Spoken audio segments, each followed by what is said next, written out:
Welcome back to the Holy Land Uncovered. I'm Jordana Miller. We want to take you now to the outskirts of Jerusalem to an abandoned but beautiful village called Lifta. Everybody who came through the Holy Land lived there, from the ancient Israelites to the Greeks, Romans, Ottomans, and Palestinians. But today, a debate is raging over whether the site should be preserved as a national archaeological treasure or turned into a residential neighborhood. In an exclusive for I-24 News, our reporter Maya Margit investigates. This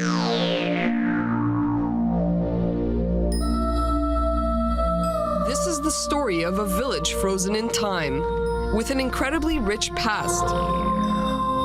Abandoned, but not forgotten. Lifta. It may soon vanish forever because of controversial plans to build luxury villas there, transforming an endangered heritage site into a neighborhood for the ultra-rich. Lifta has a remarkable history. People have been living here for thousands of years thanks to natural spring water flowing through the area, and archaeologists even found remnants dating back to the biblical era. Located on the outskirts of Jerusalem, Lifta is mentioned in the Old Testament as part of the territory of the tribe of Judah. In the Bible, it's known as Mei Neftoach.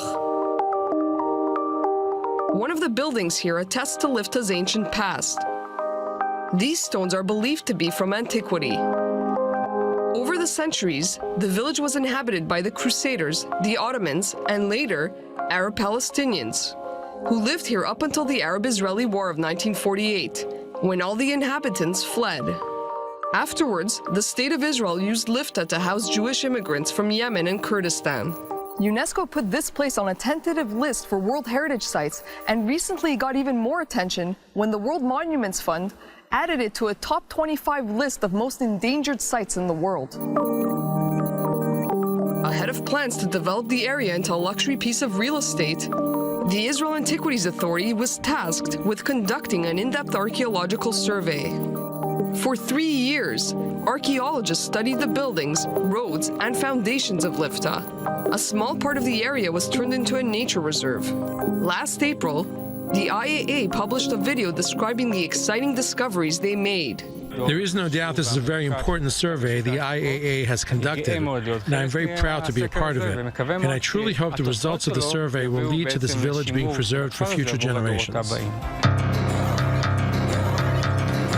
In October, the archaeologists were going to publish their findings for the first time, but somebody stopped them, and the survey, once online, was mysteriously taken down. The Israel Land Authority, or ILA, is the official body for managing lands across the State of Israel, and it's also in charge of the luxury development project in Lifta. The Antiquities Authority and all the archaeologists involved in the survey declined to comment to I-24 News on the survey. They said only the ILA, the Land Authority, is allowed to discuss Lifta. The Land Authority argues that the site needs to be developed in order to be preserved. They also added that they intend to maintain Lifta's historic areas, though no further details were given. Ilan Steyer is the coordinator of a coalition of Jews and Arabs who have come together to try to save the site. Those of us who are interested in the history of Lifta requested the archaeological survey. We got it via a court order. The Israeli Land Authority, which is publicly funded by Israeli citizens, and the survey results are for us. So this information should be publicly available so that the professionals and experts can look at it and decide what needs to be done here. Yakub Odeh, who was born in Lifta, is also an active member. For us, Lifta represents our memory, our history, our rights, above the ground and below. It's trees, it's water, it's stones. We do not intend to give up. Never. It's unclear why the archaeological survey remains publicly unavailable so far. But I-24 News managed to get a copy of part of the hundreds of pages that make up the in-depth study. The archaeologists' recommendations include maintaining the historic areas, reconstructing the damaged buildings, and keeping the spring open to the public. And, most importantly, avoiding massive development in many areas. These are the remains from an ancient village in which we can see several layers pertaining to different periods of human settlement, unlike anything else we found in the Middle East. Giora Solar is the head of the Israeli ECOMOS Committee, the International Council on Monuments and Sites. He helped submit Lifta to Israel's tentative list for World Heritage Sites at UNESCO. There are many interests, but the prevailing one is the land authority. They want to develop the area and sell houses and sell land. It's unclear why the Antiquities Authority is unable or unwilling to discuss Lifta. Solar believes the recommendations may be too strict for existing building plans, and that money is somehow involved in the cover-up. The Israel Antiquities Authority was paid a lot of money to convey an archaeological survey of the site. That means that they have a client. Normally, I would not talk against the interests of my client, but they have an additional interest, the Antiquities Authority. Once the plan is approved, every building, every infrastructure project will require archaeological excavations. They will make more money. Ultimately, those trying to save Lifta believe the land authority will have to revise its current construction plans. Others argue the village can be saved with money. I would say an ideal scenario is that a philanthropic group buys it, restores it for the benefit of the public.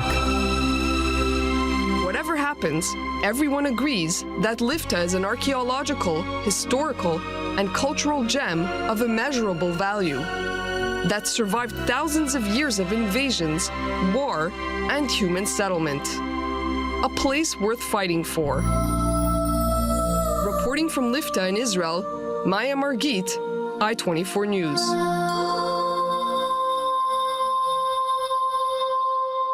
Joining me now in the studio is our reporter, Maya Margit. Maya, first of all, fantastic job on this story.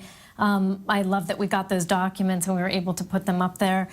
Bottom line, it seems like there's something going on here, a fight over, the interests of developers who stand to make a lot of money if they build housing, the Antiquities Agency, which has, it seems, contradictory interests. One, in preserving the archaeological ruins there. On the other hand, they stand to gain money if there is development. You got a response from the Israel Land Authority. Right, so most people I spoke to were unable or unwilling to discuss this because they were basically told not to, from what I understood. All the archaeologists were not allowed to talk about it.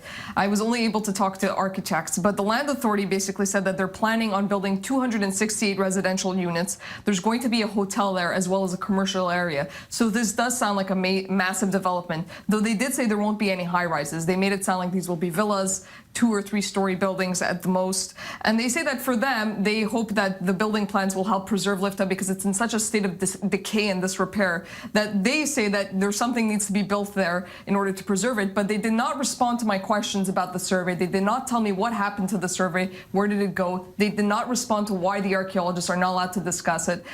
They say that there will be a public tender soon, so an entrepreneur will be able to buy the land and develop it as they wish, but that they will be telling the entrepreneur to follow the strict guidelines that the archaeologists set out. If they're going to follow those guidelines set out by the archaeologists, then why are they not public? Those guidelines, why were they taken down? It stands to reason there may be different guidelines that are going to be submitted. There's a lack of transparency in this story, and this is part of the reason it was so complicated to, put together, because everyone I spoke to, everyone has their own kind of take on the matter. Some people told me, I'm sorry, I'm not allowed to talk to the media. I was told not to talk to the media, and that's as far as the conversation went.